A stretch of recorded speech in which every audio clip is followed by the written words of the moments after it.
comunhão com o plano maior, agradecendo pela oportunidade, agradecendo pela dádiva desta noite, de encontro com entidades do plano maior, amigos, irmãos, instrutores, que vêm a esta casa com o objetivo de nos auxiliar, de nos tratar, de nos amar.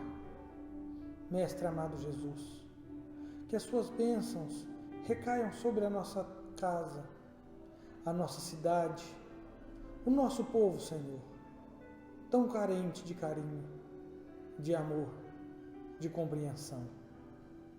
Mestre amado Jesus, que os seus trabalhadores consigam nos influenciar e que nós consigamos, Senhor, levar as suas palavras no melhor entendimento.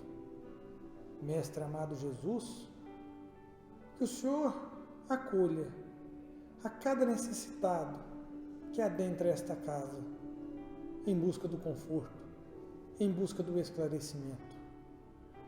Divino Mestre amigo, te rogamos, hoje e sempre. Muito obrigado.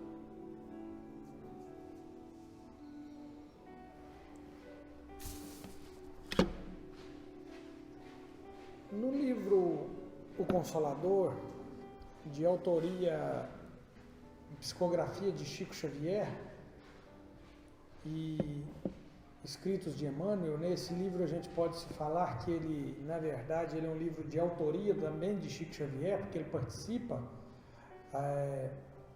assiduamente na produção desse livro, onde ele formula perguntas para Emmanuel e Emmanuel as responde.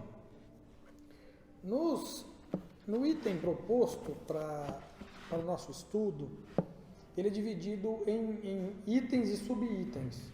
Então, o item 2.5, ele vai tratar sobre evolução. E o item 2.5.1 vai tratar da dor. E nós ficamos aí alguns dias pensando qual o papel da dor no processo evolutivo? Qual é o verdadeiro objetivo de Deus quando Ele nos coloca situações dolorosas na nossa vida? E a primeira pergunta, que Chico Xavier faz a Emmanuel é no tocante à diferença entre a dor física e a dor moral. Qual das duas faz vibrar profundamente o espírito humano? Olha, pergunta 239. Entre a dor física e a dor moral, qual das duas faz vibrar mais profundamente o espírito humano? No nosso projeto reencarnatório, todos nós temos um mais bem elaborado ou menos elaborado. Isso depende do tempo ou do grau evolutivo que nós temos. Isso influencia bastante no nosso projeto reencarnatório. São propostas algumas situações para nossas vidas. Algumas coisas já são mais ou menos pré-determinadas e nós podemos passar por aquilo ou nós vamos passar por aquilo. Nesse contexto de projeto reencarnatório, algumas pessoas, alguns espíritos que já têm um grau evolutivo maior, que já têm uma consciência maior de si, das suas atitudes, dos seus atos, esse projeto é mais bem elaborado. Ao passo que a gente, quando ainda nos encontramos em situações mais primitivas, esse projeto é menos elaborado. Ele não tem tanta necessidade de planejamento, porque nós não vamos conseguir, na maioria das vezes, cumprir aquele planejamento. Então, e ainda existe algumas reencarnações que o projeto é feito logo que o espírito é atrelado a um corpo. Então ainda existe essa situação que o planejamento começa depois, né? A gente acontece isso na nossa vida? Acontece. A gente acontece. Então, ainda existe esse tipo de planejamento reencarnatório, que depois de um espírito atrelado a um corpo numa relação ali que não era para ter acontecido, numa relação que às vezes não tinha comprometimento nenhum das partes, acontece ali uma geração de um filho e aí dali para frente precisa-se de estabelecer um projeto, um programa reencarnatório para aquele ser que vai conviver com aqueles pais a partir daquele momento. Então, algumas situações dolorosas nos são propostas. E Emmanuel pergunta essa diferença das duas, qual faz tocar mais o nosso espírito? E Chico Xavier, na verdade, pergunta e Emmanuel responde: podemos classificar o sofrimento do espírito como a dor realidade e o tormento físico, de qualquer natureza, como a dor ilusão. Em verdade, toda dor física colima o despertar da alma para os seus grandiosos deveres, seja como uma expressão expiatória, como consequência dos abusos humanos ou como advertência da natureza material ao dono de um organismo. Mas toda dor física é um fenômeno, enquanto que a dor moral é essência. Daí a razão, porque a primeira vem e passa. Ainda se faça acompanhar das transições da morte dos órgãos materiais. E só a dor espiritual é bastante grande e profunda para promover o luminoso trabalho do aperfeiçoamento e da redenção. Olha, então agora nós vamos dividir, antes da gente dividir entre dor moral, que tem dois lugares aqui na frente, ó.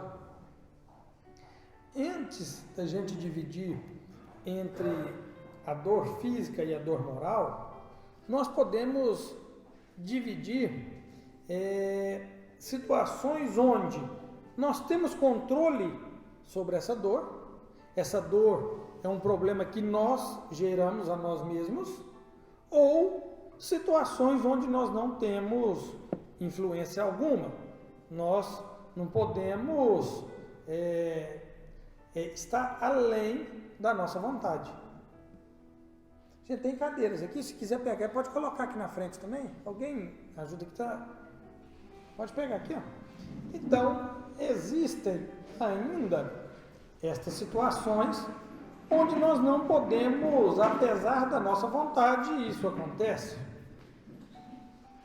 No domingo atrasado, um amigo nosso, colega de trabalho, foi em Arcos almoçar com o seu irmão no Dia dos Pais e vindo na rodovia, estava atrás de uma carreta a 30 km por hora, veio um carro em alta velocidade, bateu no carro dele, arrebentou o carro dele, capotou o carro, ele quebrou o braço, quebrou o rosto todo. Sim, ele podia estar em casa, até podia, mas essa dor chegou para ele apesar da sua vontade. Ele não estava procurando, ele não estava dirigindo embriagado, ele não estava em alta velocidade, ele estava na faixa dele e o carro veio e pegou ele lá. Bom, se isso acontece, pode ter um motivo. Aonde está ligado nesse motivo? Olha o que o Emmanuel nos fala. Toda dor física, no caso dele, colima o despertar da alma para os seus grandiosos deveres, seja como expressão expiatória, como consequência dos abusos humanos ou como advertência da natureza material ao dono de um organismo. Então nós temos algumas situações que nós somos colhidos pela dor física que nós não temos controle sobre ela. E essa dor serve para alguma coisa. Ela precisa servir para alguma coisa. Se a causa não é aparente, se eu não estou procurando e essa dor me colhe, como vai ser a minha reação? Esse é o objetivo dessa dor. Se a gente não está fazendo nada para aquela situação que aconteceu com a gente que está nos gerando dor, o Espiritismo nos explica que essa dor serve como alerta, como uma expiação, ou realmente como uma mola propulsora para o meu processo evolutivo. Mas existem outras situações que a dor depende de nós. Ou não existe, gente? Nós causamos sofrimentos a nós mesmos ou não? Sim?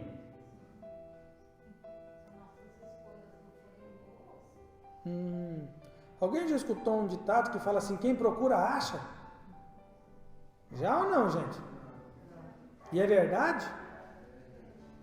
Quando a gente é menina, a gente às vezes machuca, fala assim, estava caçando, ó. Olha lá, pulou, estava caçando um jeito de machucar. Então, quando a gente procura, a gente acha. Quando a gente não procura, às vezes também a gente acha. Então, quer dizer que de todo jeito nós vamos estar encontrando com a dor no nosso caminho. Senão ela não seria o primeiro item a ser estudado por Emmanuel no processo evolutivo. As situações que dependem de nós, que nós colocamos às vezes expectativa numa determinada pessoa, num outro indivíduo, e a situação não sai como a gente espera, como a gente queria, isso nos traz dor, isso nos traz angústia, isso nos traz sofrimento. Todas as vezes que nós depositamos no outro o motivo da nossa felicidade e não acontece como a gente esperava, isso também nos gera dor. Aí se gera uma dor moral. Quando eu pego o meu organismo e desafio esse organismo a excessos, das mais variadas formas, bebida, droga, excesso de exercício, excesso de comida, os mais variados excessos, depois eu vou sofrer as consequências. Eu vou ter dores ligadas a isso. Então, para que serve essa dor? A dor realmente é um alerta. A dor faz com que nós paramos o que nós estamos fazendo e vamos começar a repensar no que pode ser feito para que não cause a dor. Quando eu coloco uma mão no fogo e eu me queimo, rapidamente a gente tira. O que a dor serviu? Falou assim, é para você tirar a mão daí. A dor serviu para me falar assim, tira a mão daí. Deu errado. Tem uma cadeira aqui, ó. E tem mais uma aqui também, ó. Se tiver mais gente. Então, esse grande alerta, chamado dor, que Emmanuel seleciona para o estudo dessa noite, então nós vamos ainda dividir essa dor entre a dor moral, que é uma dor constante, que independe dessa vida. Eu posso atravessar as barreiras físicas, que essa dor vai me acompanhar. E dor física, que a gente sente ela no nosso corpo. Qual é o grande objetivo da vida, gente? Ela está na pergunta 132 do Livro dos Espíritos. Qual é o grande objetivo dessa vida? Ou, vou mudar, qual é o objetivo da encarnação? Evoluir. A resposta é de uma perfeição gigante, que ele fala assim, Deus vos impõe com o fim de levardes à perfeição. Opa! Então, se o grande objetivo da minha vida é eu ser perfeito, eu me tornar perfeito, eu tenho que trabalhar para isso. Eu tenho que ter algumas atitudes que pelo menos eu comece a me melhorar. Porque se o objetivo da encarnação é chegar à perfeição, é lógico que nós não vamos chegar numa só, então nós vamos ter reencarnações, mas eu não posso chegar ao final de uma vida do mesmo jeito que eu comecei. Eu não posso. se ela nos é imposta, se Deus nos impõe uma encarnação para nós chegarmos à perfeição, de maneira alguma eu posso desperdiçar a oportunidade que Deus me deu. Porque se eu chegar no final de uma vida, no mesmo jeito que eu comecei, ou com pouca melhora, nós já pensamos no tanto de comida que nós gastamos? No tanto de frango que morreu para nós passarmos uma encarnação? Quantos bois nós comemos no final de uma encarnação? Quantas lavouras de arroz, nós que somos brasileiros, e de feijão nós comemos? Quantos hectares? Para que nós cheguemos no final de uma encarnação e a gente não mudou nada.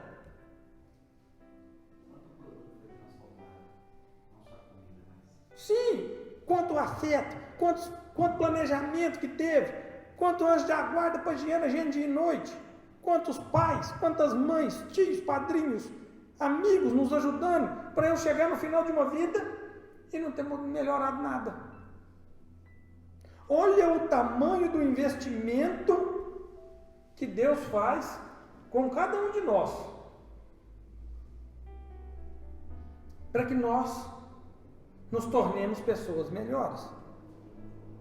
E o grande objetivo da vida é, senão, aprender a amar. Esse é a grande sacada da vida. Esse é o grande objetivo, é nós aprendermos a amar. Por quê? Porque o amor cobre a multidão dos pecados. Se a gente aprender a amar, o resto está resolvido. O resto está resolvido. Então, quando Deus propõe, então, esse planejamento encarnatório para nós, que nós vamos estar aqui encarnados, dependendo do nosso grau, com maior ou menor planejamento, mas nós estamos aqui, e esse é que é o importante, isso é o que importa. Quando Ele nos coloca nessa situação, Ele não quer que a gente falhe. É da vontade do Pai que nenhuma das ovelhas que Ele me confiou se perca. Isso é o que Jesus falou. É da vontade do meu Pai que nenhuma se perca. Beleza, mas o cara não está indo. E aí, acontece que nós não gostamos de mudança. Alguém aqui gosta de mudança, gente? Nós gostamos de mudar? De verdade? Por que nós não gostamos de mudar, gente? Porque para mudar, professor, nós temos que primeiro descobrir que estamos errados. Porque se a gente estiver certo, a gente não precisa mudar. Então, aonde que nós vamos ter que mudar? Nós vamos ter que mudar lá nos nossos defeitos. É nas nossas falhas, é nas nossas dores. Aí é que está o problema. É cômodo para nós sermos do jeito que nós somos. Eu sou assim, não mudo. Porque é cômodo. Eu estou numa situação de conforto, que eu estou vivendo com esses defeitos, com essas dores, há alguns tempos, alguns séculos talvez, alguns milênios, e eu estou indo, e estou vivendo. Então isso é confortável. Qual que é a primeira bem-aventurança? Qual é a primeira bem-aventurança? Alguém poderia me falar no Sermão do Monte?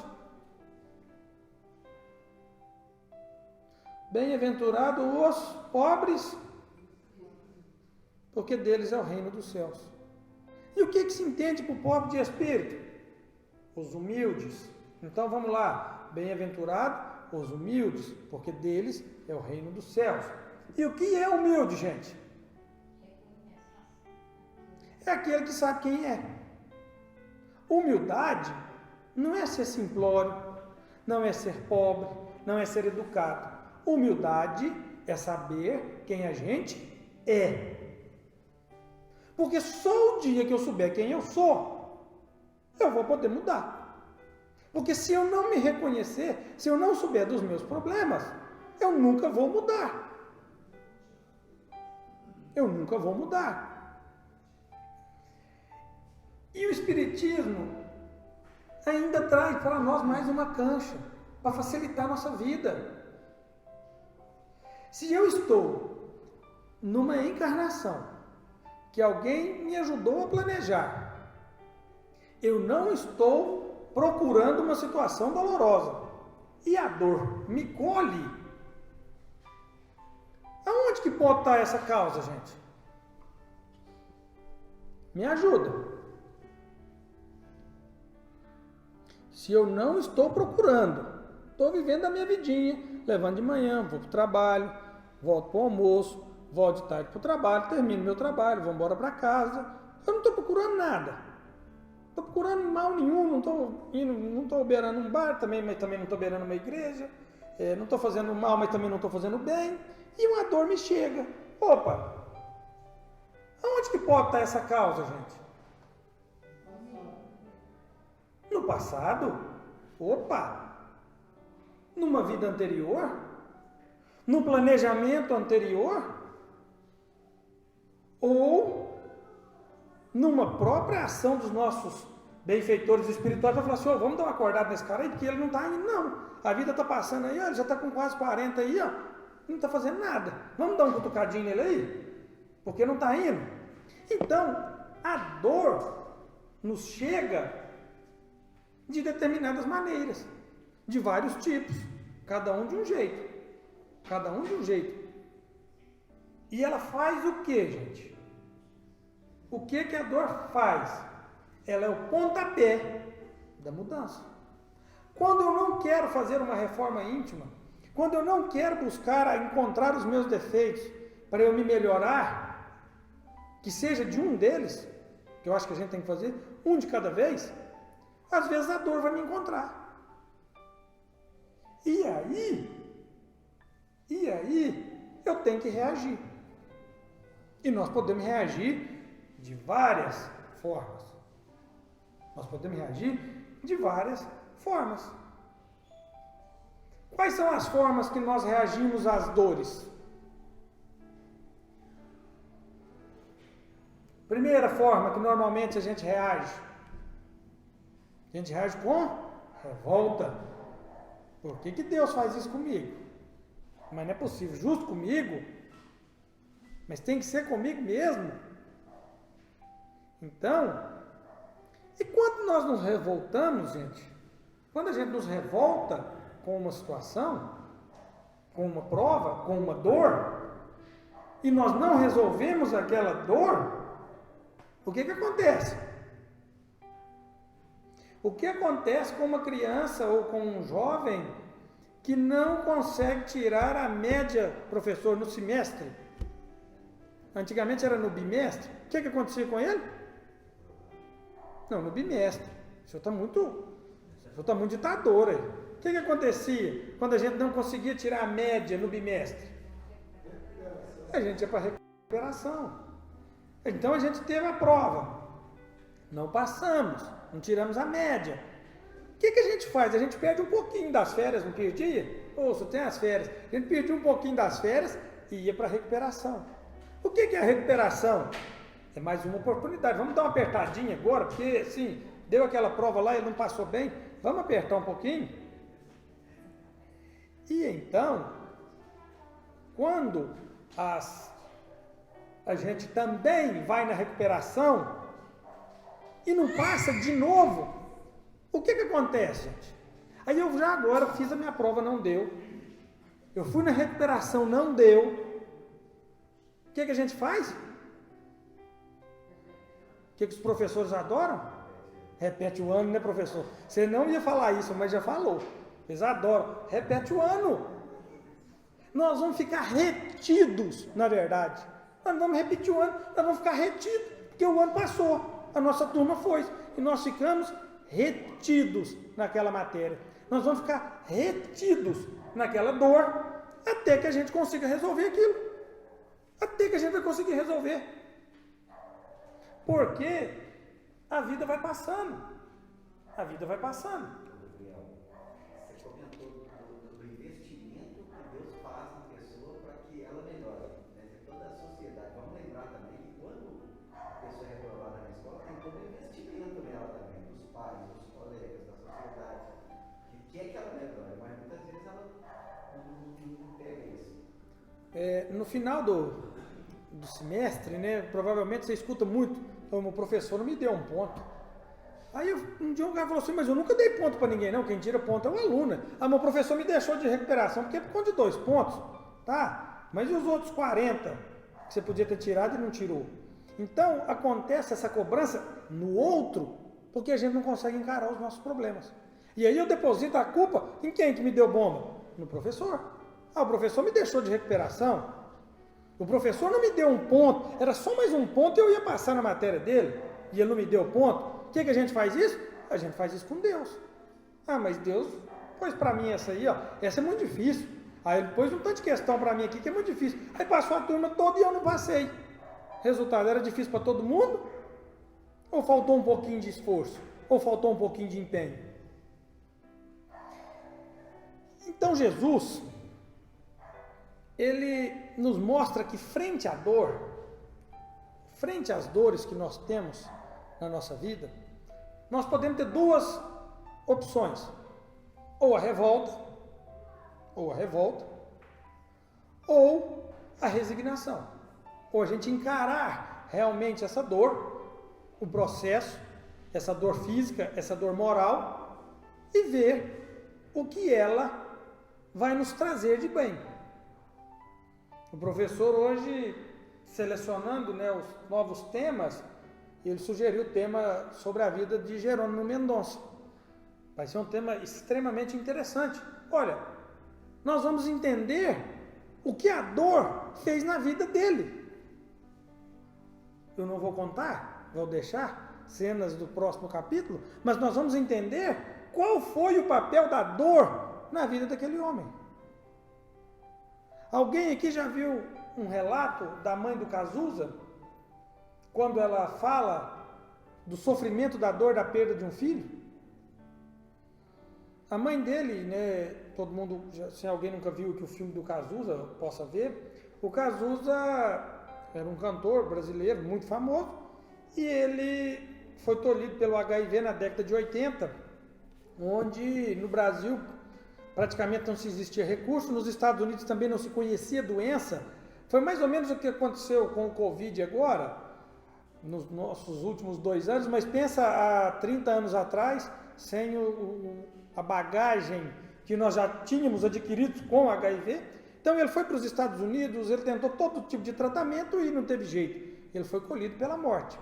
E a mãe dele relata que foi preciso um sofrimento desse tamanho, uma dor desse tamanho, para que ela deixasse de passar a vida em chás e cafés e reuniões sem proveito algum.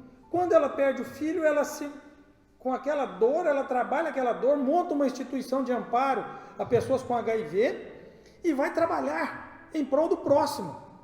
Então aquele momento de dor dela foi a mola propulsora que ela teve para um processo evolutivo.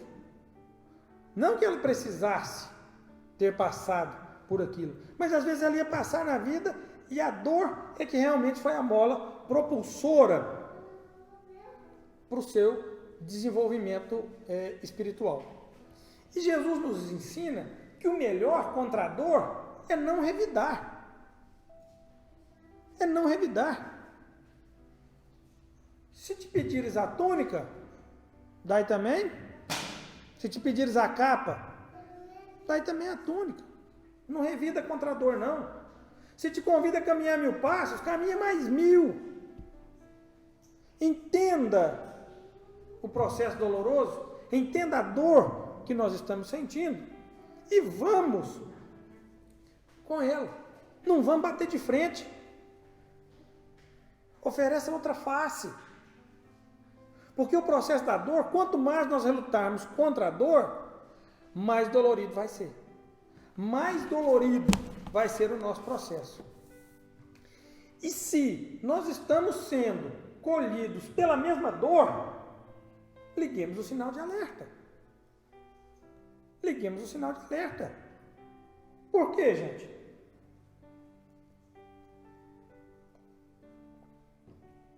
Por quê? Se a mesma dor tem batido a minha porta, se eu sofro uma pena aqui hoje, sinto dor, uma dor moral, amanhã eu sofro de novo, depois da manhã eu sofro de novo. Por quê? Porque se eu estou sendo reprovado em matemática, gente, é lá que eu vou ter que ir na recuperação, não é no português. Se eu estou tendo o mesmo teor de provas constantes, é sinal que eu não estou dando conta de passar. É sinal que eu não estou dando conta de passar. Esses dias, jogando um futebol, e fui colhido por uma falta agressiva, violenta, num futebol que não tem briga, não pode dar nem carrinho, praticamente passa 2, 3 jogos sem apitar uma falta, e o cara me deu uma roçada, deu um carrinho, me jogou lá no chão, em tempo de me machucar. Eu levantei extremamente irritado, agressivo, xinguei ele, falei o que não devia, e eu falei, ô cara, mas você tá ficando louco, amanhã nós temos que trabalhar. O cara falou assim, mas outro cara que me pegou. Eu falei, mas não foi eu. Mas resultado, eu caí na prova. E isso me ficou me martirizando, porque eu falava assim, mas burro, você não viu que era oportunidade? Mas a hora que vi já tinha sido, já tinha tudo descalavrado, com o joelho machucado. Então assim, perdi a chance, entendeu? A prova era para mim. O outro que pegou, paciência. Paciência. Eu caí na prova. Eu levantei, o que eu fiz? Revidei. Na mesma hora, na mesma moeda. Na mesma moeda. Falei, amanhã nós temos que trabalhar. Ele falou, eles me pegaram também. Tá. Ele revidou na mesma moeda e eu briguei. Eu não peguei ninguém, mas eu briguei.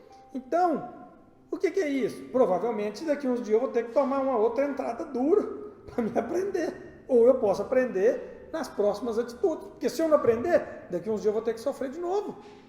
Eu vou ter que sofrer de novo. E aí, num estudo esses dias, eu vendo o Jorge Alahá falando, que se num casamento, gente, e aí serve para todo mundo que é casado, se a reclamação do marido ou da esposa for a mesma, sinal custoso, que vai ter que vir uma outra encarnação casada. Porque se já tem 20 anos de casado, e a esposa reclama do marido da mesma coisa, quer dizer que ela não mudou nada. Porque se ela está reclamando a mesma coisa, quer dizer que é ali que está o problema. Que é ali que ele deve resolver. Se alguém está mostrando para nós algum problema que nós temos, alguma dor que nós estamos sentindo, vivenciando, é nesse problema que nós temos que atacar. É nisso que se dá o processo de melhora íntima. A reclamação tem que ser diferente. Meu marido era bruto mesmo, sem educação. Hoje ele é só enjoado. Opa, já melhorou. Agora ele já não é sem educação mais, agora ele é só enjoado. Meu marido agora já não é nem bruto, nem sem educação, nem enjoado. Ele só não lava os pratos. Ótimo. Ele só não levanta a tampa do vaso. A reclamação tem que mudar. Nós precisamos de melhorar. Esse é o objetivo da dor. A dor na nossa vida tem a função de nos melhorar. E nós, como exercício, precisamos observar o que as pessoas falam a nosso respeito. E isso é extremamente difícil, porque isso mexe com o nosso orgulho, isso mexe com o nosso amor próprio. Quando eu observo o que o outro está falando de mim, e se aquilo tem um fundinho de verdade, meu Deus do céu, aquilo corta a alma. Aquilo corta. Fulano, mas eu sou impaciente, você é enjoado demais. É isso mesmo. E aquilo, quando não é verdade, paciência, a gente deixa para lá. Mas se tem uma peguinha, e se a gente começa a escutar demais de um, começa a escutar do outro, vamos parar e vamos prestar atenção. Porque tem grande chance daquilo ser verdade. Grande chance.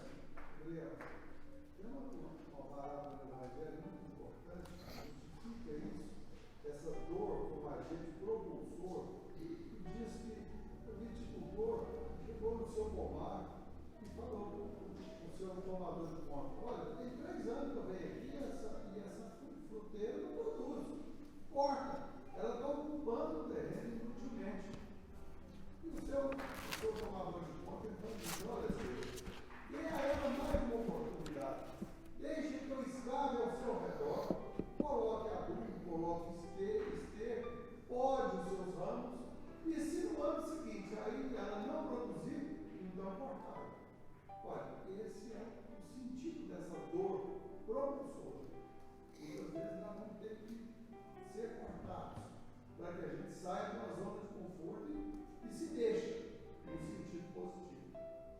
Porque é confortável não mudar. É confortável para todo mundo não mudar, gente. É confortável. É confortável. A mudança é dolorosa e requer esforços. Muitos esforços. Nós vamos precisar disso. Entendeu? E existe algumas situações nas nossas vidas que facilitam. Exemplo, uma vida a dois, um casamento. Isso facilita por quê? Porque expõe a nossa dor. O companheiro ou companheira fala para nós, às vezes sem rodeio. Fala a verdade. Então isso expõe a nossa dor e isso facilita o nosso desenvolvimento.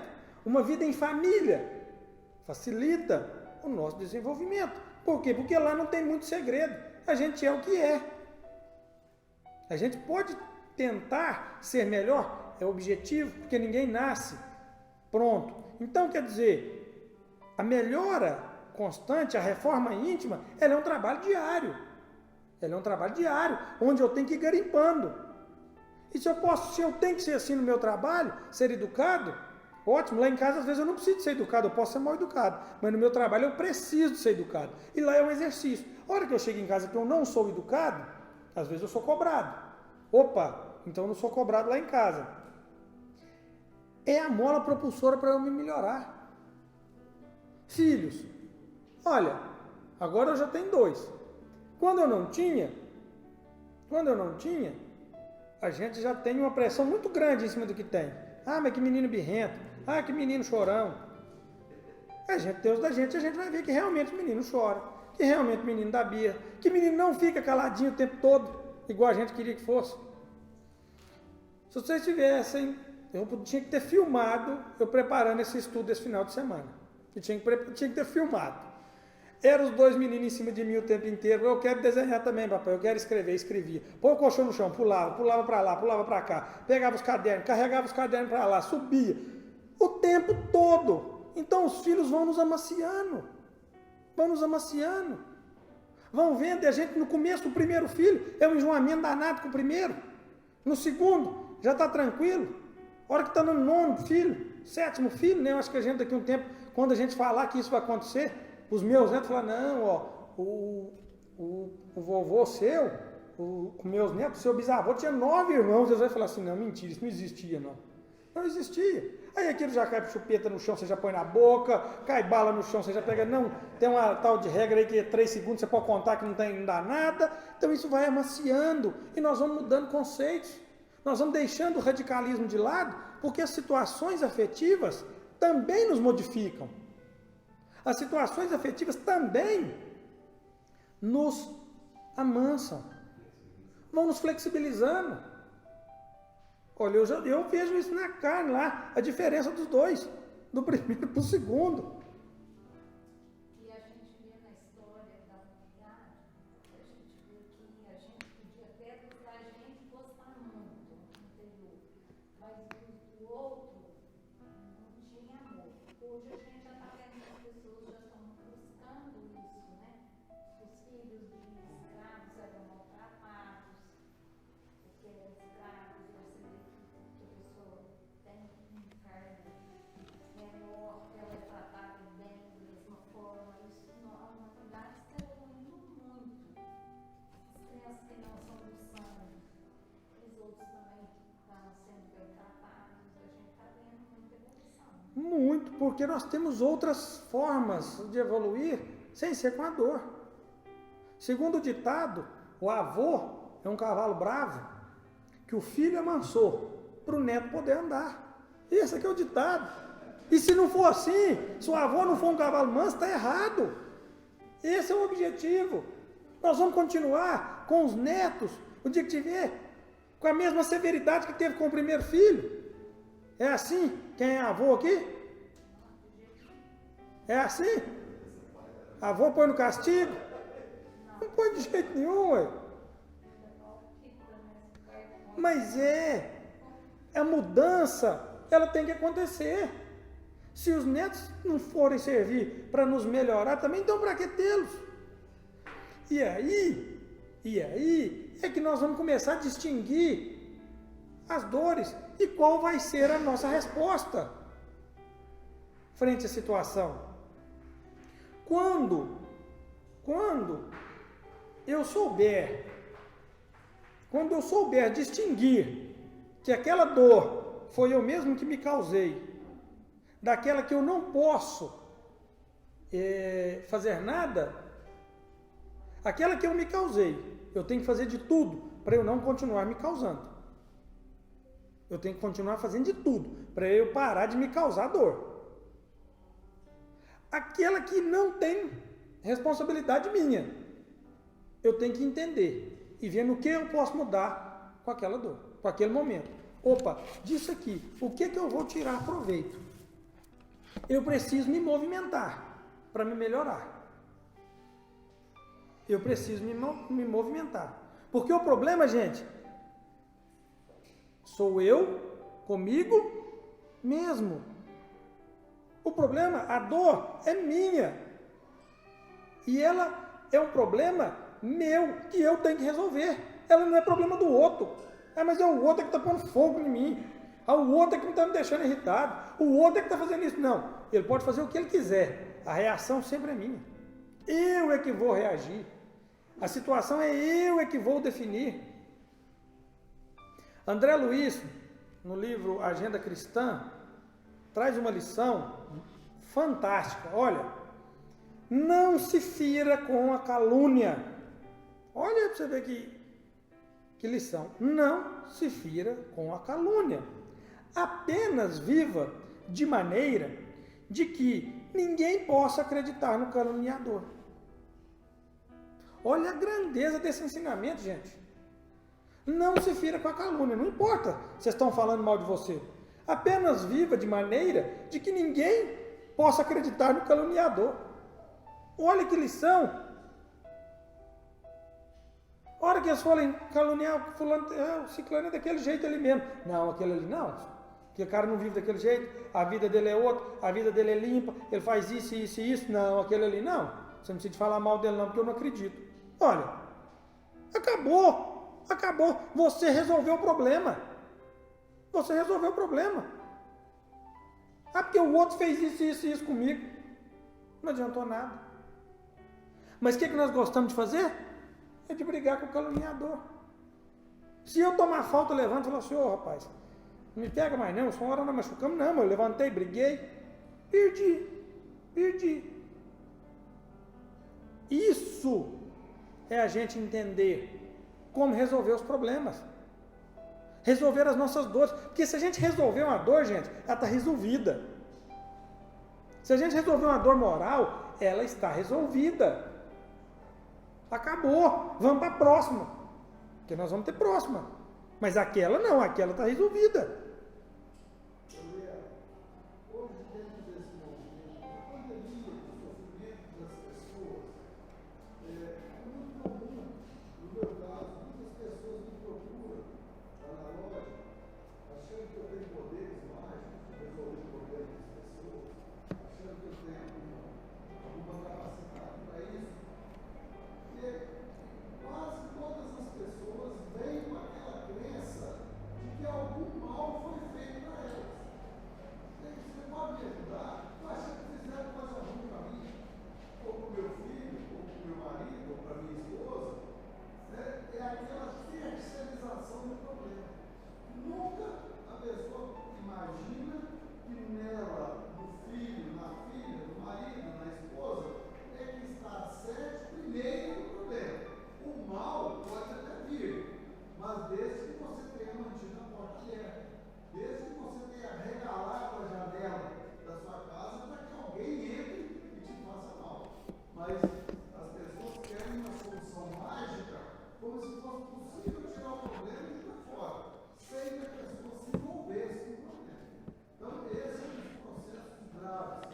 Dentro do tempo de Cristo, que a gente não está controlando a gente. A gente quer sempre que o nosso problema esteja fora de nós, quando na realidade ele está inteiramente dentro de nós. E aí, na pergunta 240, Chico Xavier pergunta assim: de algum modo pode-se conceber a felicidade na Terra? Aí fala assim: se todo espírito tem consigo a noção de felicidade, é sinal que ela existe e espera as almas em alguma parte. E na 242 ele fala: por que os evangelhos não nos falam das alegrias da vida humana? É porque os problemas, gente, as nossas dores, elas vão ter que ser resolvidas em meio às lágrimas. Não tem jeito de eu ficar tudo bem para não poder resolver problema. Porque se eu tiver tudo bem, eu não tenho problema. Isso aí que o senhor falou, a gente quer terceirizar o problema, eu quero passar para o outro. O problema do meu sofrimento é o outro, a causa das minhas dores é o outro, tudo é a causa, é o outro, e nunca sou eu. E nunca sou eu. E se eu quiser mudar, vai ser no meio dessa bagunça. Sem ter, eu tenho que ficar feliz. Não, para mim fazer essa reforma íntima aí, ó, eu tenho que aposentar primeiro. Porque trabalhando do jeito que eu estou trabalhando, ó, não dá. Não, para mim fazer as pazes agora com meu pai, eu vou ter que voltar para minha cidade. De longe não tem jeito. Então sempre a gente quer colocar alguma situação para que a gente não resolva o problema, para que a gente não cure daquela dor, porque é confortável não mudar. É confortável. Nós não podemos esperar uma situação de calmaria para poder processar uma mudança e resolver um problema doloroso. Nós não podemos esperar isso. Tem que ser resolvido. E como é que a gente faz, gente, para resolver problemas? Segundo o Dr. Bezerra de Menezes, a distância que eu me encontro de Deus é a distância que eu me encontro do próximo. Se nós não buscarmos atividades, relacionamentos que me fazem melhor, que me fazem evoluir, se eu não me misturar com os problemas dos outros, eu não consigo arrumar os meus. Não tem jeito. O problema do próximo, na maioria das vezes, é o meu problema. E se eu já estou no meio dessa bagunça toda e eu consigo auxiliar ele um pouquinho, eu consigo auxiliar o meu. Eu consigo me ajudar. Eu consigo identificar as minhas dores, observando o outro, vendo o sofrimento do outro, vendo a situação de penúria do outro. Às vezes eu consigo identificar as minhas e evitar dores futuras, evitar as dores mais pesadas, na convivência com o próximo, no trabalho no bem. Não foi falado que o amor cobre a multidão dos pecados? Conta uma história que um pai indiano procura Gandhi com um filho assassinado nos braços pelos muçulmanos e fala para Gandhi que estava numa revolta impossível e que queria vingança e que como que Gandhi aconselhava ele a resolver o problema. Ele falou: você quer resolver o problema? Quero. Eu vou matar todos os muçulmanos. Ele falou assim: mas você quer resolver? Quero. O que eu faço? Ele falou assim: você adote uma criança muçulmana, crie ela como muçulmana e quando ela tiver adulta, eu tenho certeza que você resolveu o problema. Porque se você for na vingança, se você quiser o mal do outro, esquece, você não vai resolver problema nenhum. O jeito de você resolver essa dor sua, essa angústia sua, é aprender a amar o próximo. Não é aprender a amar os seus, não. É aprender a amar o outro que te causou a dor. É assim que você vai resolver o problema. Então como é que nós vamos resolver os nossos problemas, gente? É pela prática do bem, é pelo amor, é pelo exercício da caridade. Não tem outro caminho.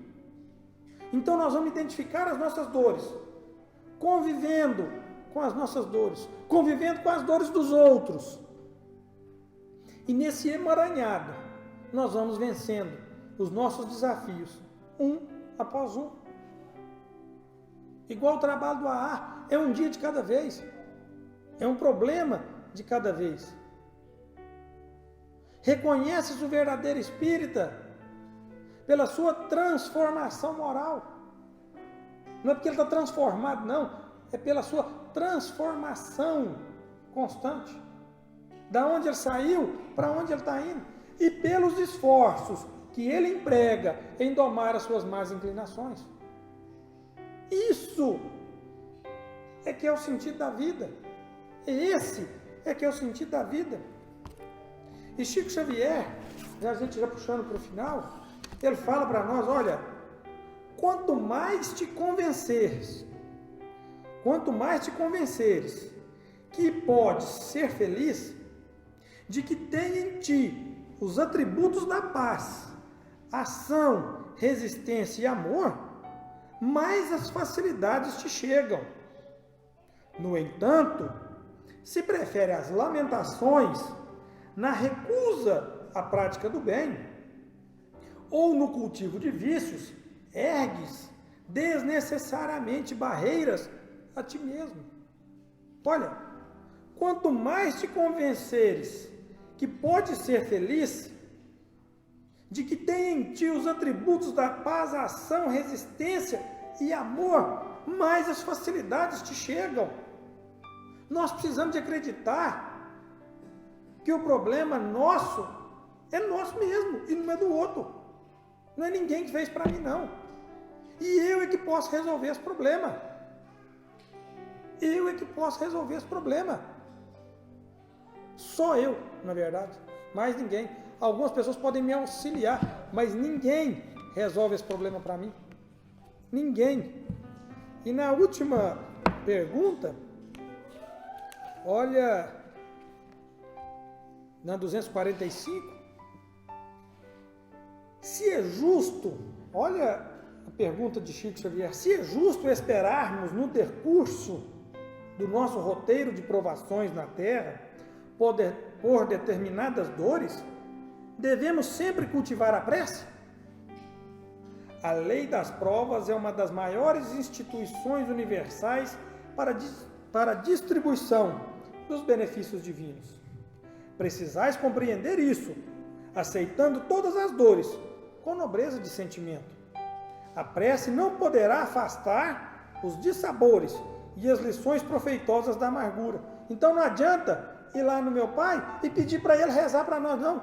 A prece não poderá afastar os dissabores e as lições proveitosas da amargura, constantes dos mapas de serviço que cada espírito deve prestar na sua tarefa terrena, mas deve ser cultivada no íntimo, com a luz que acende para o caminho tenebroso, ou mantida no coração, como alimento indispensável que se prepara, de modo a satisfazer a necessidade própria, na jornada longa e difícil, porquanto a oração sincera estabelece vigilância e construi o maior fator de resistência moral no centro das provações mais escabrosas e mais rudes. E para encerrar, novamente Chico, e guardemos a certeza, pelas próprias dificuldades já superadas, que não há mal que dure para sempre. E guardemos a certeza, pelas próprias dificuldades já superadas, que não há mal que dure para sempre. Essa é a mensagem que nós tínhamos para hoje. Se alguém tiver alguma dúvida, alguma pergunta ou algum complemento,